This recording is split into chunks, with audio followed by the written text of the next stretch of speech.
The Pest and Predator podcast is brought to you by Field Heroes, powered by the Western Grains Research Foundation. Visit fieldheroes.ca to learn how beneficial insects can benefit your farm. Welcome to the Pest and Predator podcast, brought to you by Field Heroes, powered by Western Grains Research Foundation. Visit fieldheroes.ca to learn how beneficial insects can benefit your farm. Today's guest on the Pest and Predator podcast is Scott Meers of Mayland Consulting, based out of Alberta. Hey, Scott, how are you doing today? Doing great. Yeah.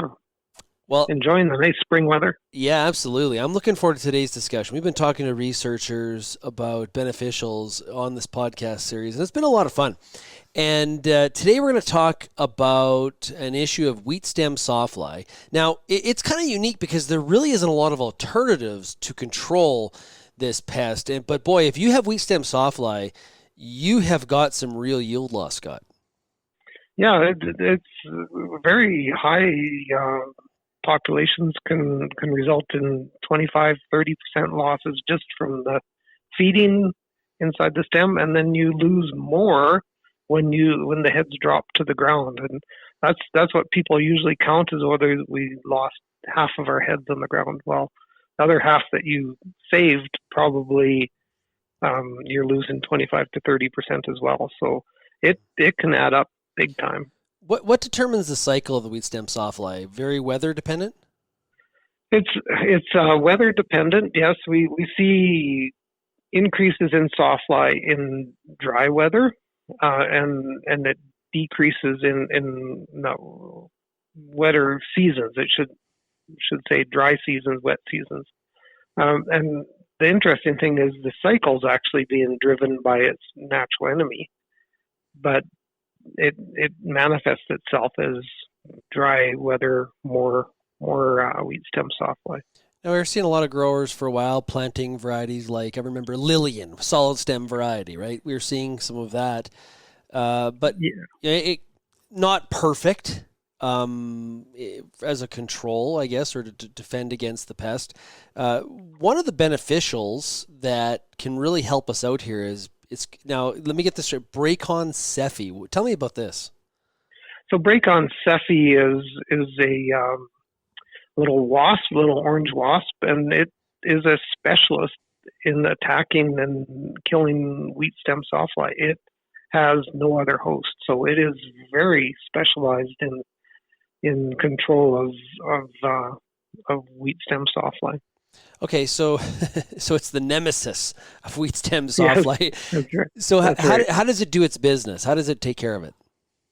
Okay, so your sawfly flies usually in late June, early July, and lays eggs right inside the wheat stems. And then the larva of the wheat stem sawfly mines up and down in the wheat stem, causing damage, yield loss, and eventually it cuts the stem at the end of the season. And about mid-July, the Bracon sephi females come along and search out the sawfly larvae inside this stem. So the sephi is on the outside, the Bracon sephi is on the outside, and the wheat stem sawfly is on the inside. And through a series of chemical signals and vibrational soundings by the Bracon sephi female, she finds the sawfly larvae, jabs her ovipositor through the wheat stem, and lays an egg. First of all, jabs through, paralyzes the larvae of the wheat stem sawfly, lays an egg on that sawfly larvae, and that egg hatches. The sephi larvae consumes the sawfly alive, and then pupates in the stem right where it killed the sawfly. So that's kind of the long and short of it. In the process, of course, then it stops the feeding damage, stops the cutting from the wheat stem sawfly, and in long term, if the populations of Bracon sephi build enough, then it takes the cycle away, and you don't have a sawfly problem anymore. It sounds like something out of a sci-fi movie. It's crazy. Like there is so much science behind how that little wasp finds the sawfly larvae. It's chemical signals. So a plant under attack gives off different chemicals released from a plant under attack, and that's the initial cue to the little wasp to find the right stem, and then the little wasp moves up and down the stem, does vibrational soundings of the sawfly feeding, and then will nail the sawfly larvae right through the wall of the stem. So it's crazy. Scott, there's a lot going on there. How did we find this out? Like it sounds like a really good tale, right? Like, and it's amazing, and it's so interesting. But how did we actually find this out? So some observational science, just watching the sawfly or the Bracon sephi walking up and down the stem and doing the vibrational sound. So that's observational science. The chemical signals work. There's a whole branch of entomology that is looking. It's called chemical ecology, and it's looking at the chemical signals in entomology. And one of them is the plant signal, that a plant under attack gives off different chemicals than the plant that is not under attack. So there is a whole segment of the entomology profession that is looking at all that signaling, pheromones, chiromones, elemones. There's a whole bunch of different types of signals that go on in entomology. Okay, so when the host is killed, then what? Because populations of sawfly are not always the same every year. Yeah, so here's the rub here with this cycle is Bracon sephi goes through 2 life cycles a year, and wheat stem sawfly goes through 1. The first life cycle of Bracon sephi is, like I said, starts in mid-July, and the second one starts in late August into early September. And in dry years, when is harvest? Our dryland wheat in dry years tends to be mid-August on in southern Alberta. Mm-hmm. So what happens is the second generation of Bracon sephi is wasted, is just lost because there's no sawfly. They're all down at the bottom of the stem, cut. They're safe. They're down in the soil. They can't be parasitized. So dry years, early harvest wastes the second generation. Wetter years, later harvest, the second generation of Bracon sephi is way more successful, up to 10-fold increase in parasitism in those later harvests. And a couple of years of that, and sawfly populations crash. Several years of dry weather, and Bracon sephi populations crash, sawfly climbs. So that's a weather-driven cycle that's causing the sawfly to go up and down. But really, it's the weather is affecting the Bracon sephi, the natural enemy, more than the sawfly. How big is the Bracon sephi? It's about how big is it? It's about 3/8 of a little bit less than a quarter inch. So small. It's not very long. It's small, yeah. And go ahead. It's a brilliant orange. Many wheat producers probably have seen this in the fall when they're combining. So it's quite noticeable if you know what you're looking for. And does the Bracon sephi serve any other purpose? It has one host, wheat stem sawfly. That's it. Nature is amazing. It is. It's crazy, isn't it? Like how does that work? I don't. Yeah. It's the ultimate in biocontrol when you have one thing attacking another, and that's the only thing it attacks. It's because it's not attacking anything else. It's not taking out any beneficial insects, or it's just attacking that one thing.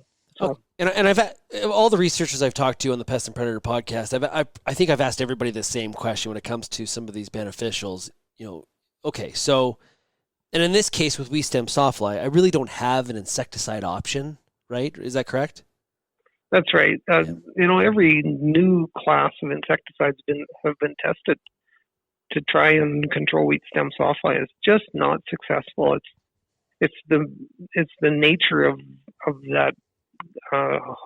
The sawfly larvae being right inside the wheat stem, and we just can't seem to get the insecticide in there where the sawfly is feeding. So, yeah, it's solid stem wheat and Bracon, sephi, the natural enemies, and there are things we can do to increase the efficiency of the natural enemy as well. So that to me is the 1-2 punch for managing wheat stem sawfly.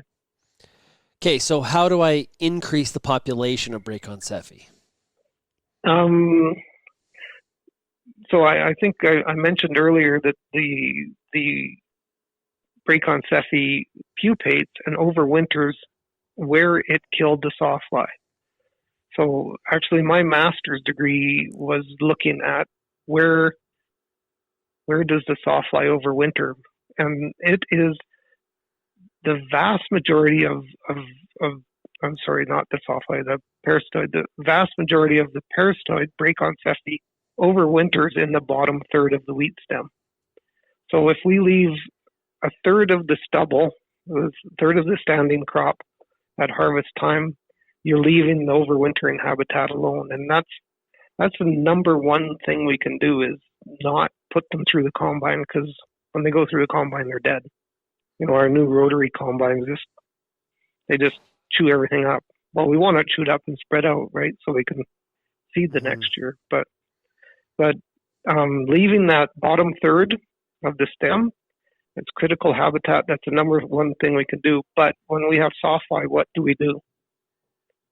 We lower the swather or the header on the combine, and we shave it off the ground to try and pick up those weed heads that fell, right? So number one thing actually is solid stem wheat, so that fewer of the heads fall down.